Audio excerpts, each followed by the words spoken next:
happening right now for you all, and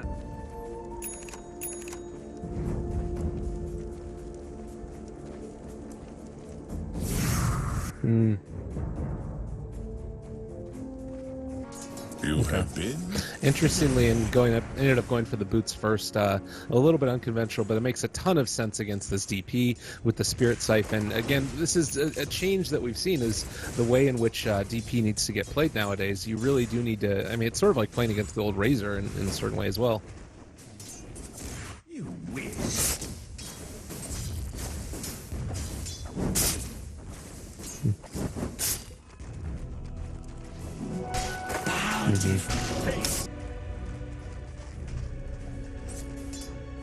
Though, because given this lane completely alone, they probably would have loved to be able to continue to pull for Febby and get him some more levels. He's still stuck at level 2 right here.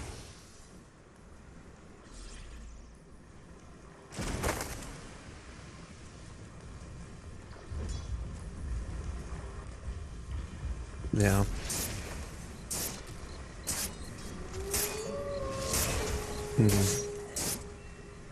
Yeah, that might have been some nice little plays coming out from 343. If he went for the body Seer, he's just able to head on out of there.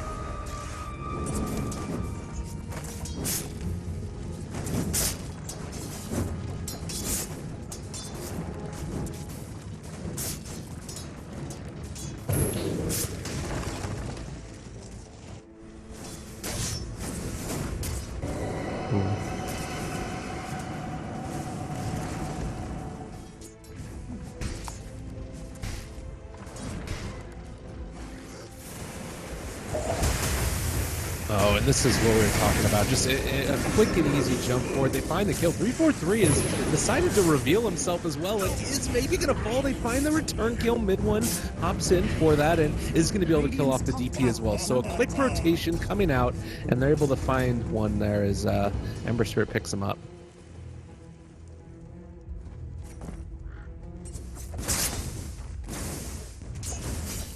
That scan that QO was heading over there, but I don't know if they actually kept eyes on it. And now gonna pop Exorcism and just run at MuShi, who's in the middle of an animation and gonna try and TP away. Does he end up being able to get out just barely? My goodness, Shadow Fiend was sub 100 HP. I haven't even like sub 50 HP by the end of that, but no kill found with that first Exorcism. Might be able to pressure the tower though.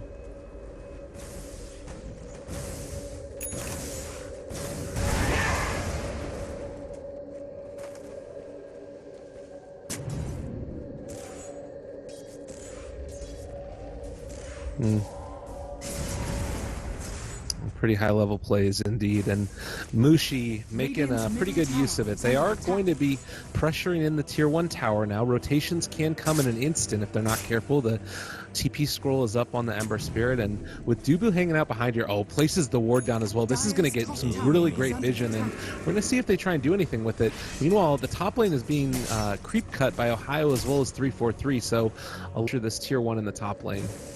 Radiant's top tower is under attack. Radiant structures are fortified.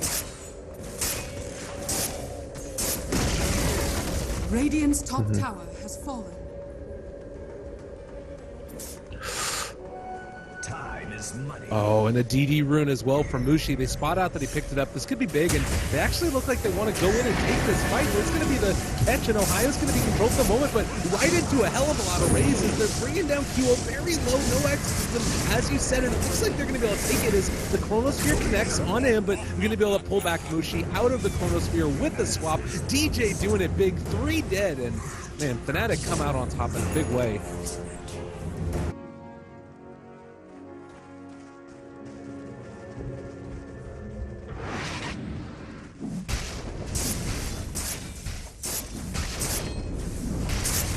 Dire's top tower is under attack. Radiant's bottom tower is under attack. Dire's top tower has fallen.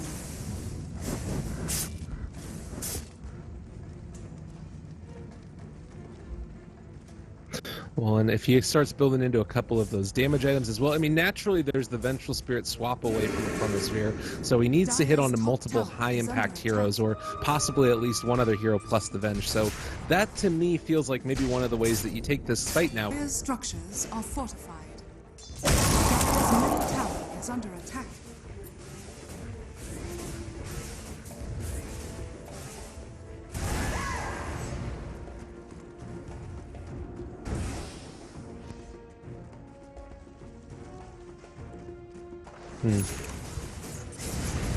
This is something that we haven't seen a ton of either, is Shadow Fiends with Arcane Runes. It brings it down to 50 mana cost on that 325 damage nuke.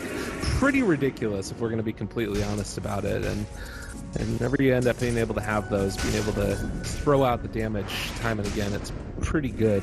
But again, mid lane...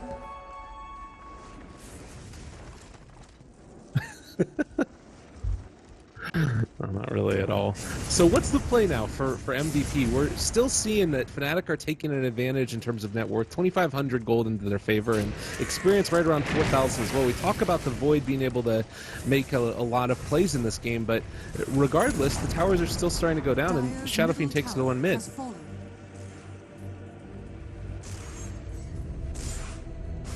Dire's middle tower is under attack.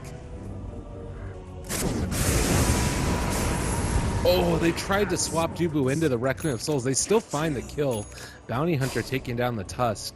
Kind of an interesting look at that type of game. It's not something that you normally see, the swap into a Requiem, but well timed out there by DJ and MuShi, and there's going to be the blink up to the high ground. I'd be a little bit concerned at this point with this Shadow Fiend. He's...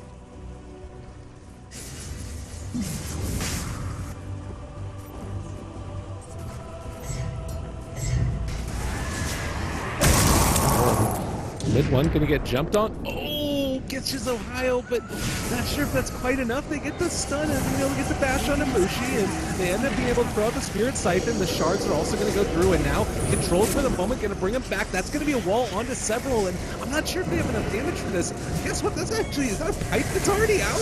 Are you kidding me? They're gonna try and go in with MV now and bringing Ohaiyo down very low, but this is gonna be MuShi going down. Death Requiem finishes off one, but I'm not sure if it's going to quite be enough. Forev continuing to chase, and it looks like they're going to be able to chase down DJ as well, as he is going to die. 3-4-3, snowballed in on from afar. They end up being able to hit a bash, and it does look like he is going to go down. So 3 still fall. That was a very strange engagement.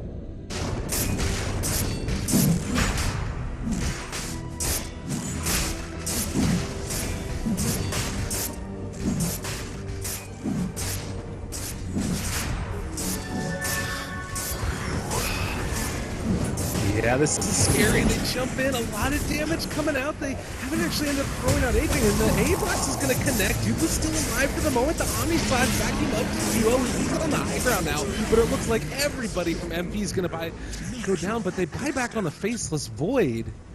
I'm not really sure what he was hoping to do there.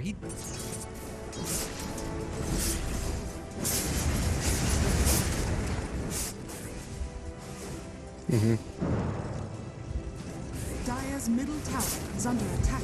Yeah, that's true. And it looks like now they are Fnatic going to be able to take this engagement, and we'll have to see how much work MidOne gets out of this Aegis, as they still do have a Forev here with his Chronosphere available. It doesn't look like Fnatic want to push the envelope too much. They just remnant back, gonna farm out the jungle, be content with what's happened already, and take a stack on the way out. Not too bad. Dire's bottom tower is under attack.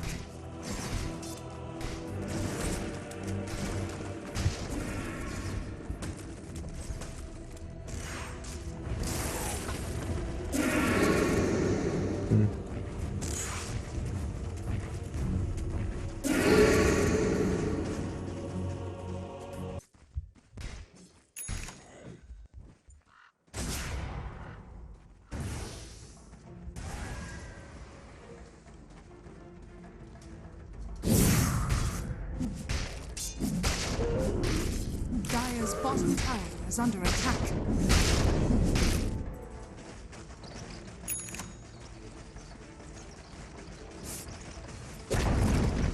Dire's Dire's bottom tower has fallen.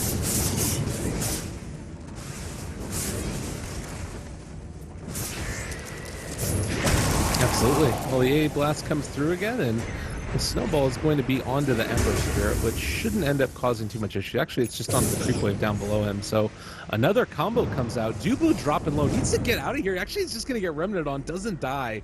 Man, that was rather close. And it does look like Fnatic are still setting up. Oh, God, QO is going to end up getting swapped back. The damage is going to be there. They find the kill. Oh, God, that combination of being able to have the Requiem of Souls with the swap, it's actually really good. Dire's bottom tower is under attack. Dire's structures are fortified.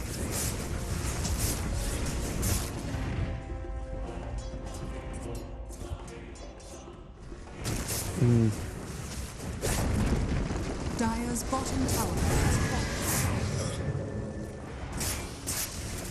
fallen. God, and just constantly tracked up. Bounty Hunter all over MP. And it nullifies all of that ability. And, you know, he is going to Shadow Blade into this. This could be big if they're able to find it. And looking for the A blast, it's actually not going to connect, though. And MuShi should be able to look. Oh, he's also very dead. So Tusk finds the kill. Snow in your eye.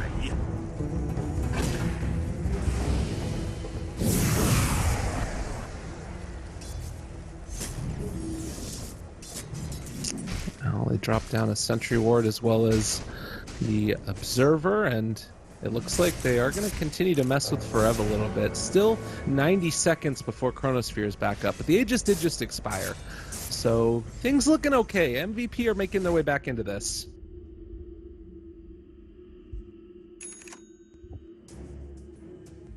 Ohaiyo gets out, and they weren't able to get the bash. Meanwhile, mid lane, though, a little bit of trouble coming out. DUBU tracked up, and QO is going to take a ton of damage from that Requiem of Souls. And with one last slight, they find the kill onto the DP.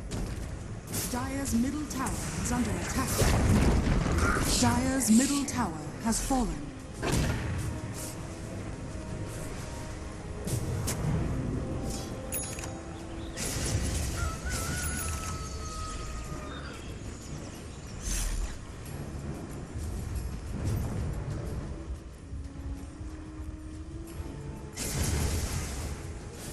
Dire's middle tower is under attack.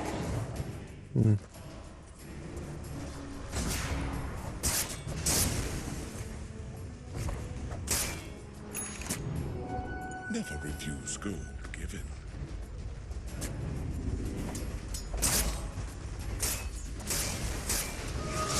I think they sort of have to, well, they don't have to be rattled, but I think they sort of have to try and make it happen quickly. You look at their lineup, and while you do have a good amount of scalability, I just always think that Ember Spirit can be a...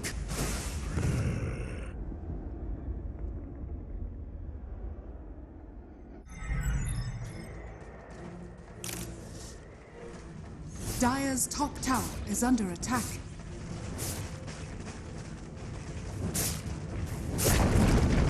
Dire's top tower has fallen. That's really, and I think it also goes back to what you were saying earlier, that this is a lineup where MVP feel like they have to be aggressive. They feel like they have to make something happen, and because of that, because they needed to make something happen with that smoke, they walk into just a really terrible team fight for themselves. And now, you look at the net worth advantage, it is skyrocketed 20,000 at 27 minutes with 20,000 experience difference as well. And the itemization, I mean, it's just halted for QO. He's been stuck on this soul booster for a good 7 to 8 minutes. And oh man, it's so hard for them to get back into this game at this point.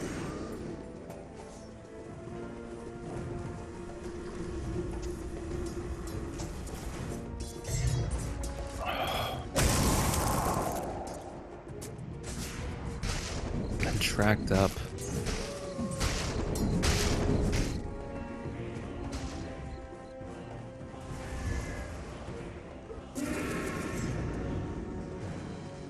They're gonna walk into Roshan, realizing we don't want to take it. So we thought it could have been a good opportunity. Doesn't look like the side of MVP feel like it is, and they wanted to wait until they had everybody. So probably a good decision to back out again for the moment at least. But they're still gonna get spotted and gonna move into Roche. Oh, this one, I'm not sure about this. This is scary. 343 scouting them up on the high ground. They realize where everybody is. They drop down the sentry ward and going to be able to keep eyes on it. The bounty hunter's going to be there, maybe going to be able to make something happen. He jumps in. Chronosphere's just Ohaiyo, and meanwhile, Huo is up on the high ground. They're going to get off the Resolute. He did so much damage. Oh god, is MT going to be able to survive through this? I don't think so. MuShi, a big bad man, up on the high ground, and the Omni Slash is not going to be able to find the kill. They already killed off the ancient Apparition and still alive for the moment. They're continuing to fight. Huo is pretty tanky, and he is finally going to go, though. Oh, 4 dead, and unfortunately, it was just not nearly enough. Forev trying to get out of here. Can they break the TP? Chains comes out just a second too late, but GG gets called. There was no way.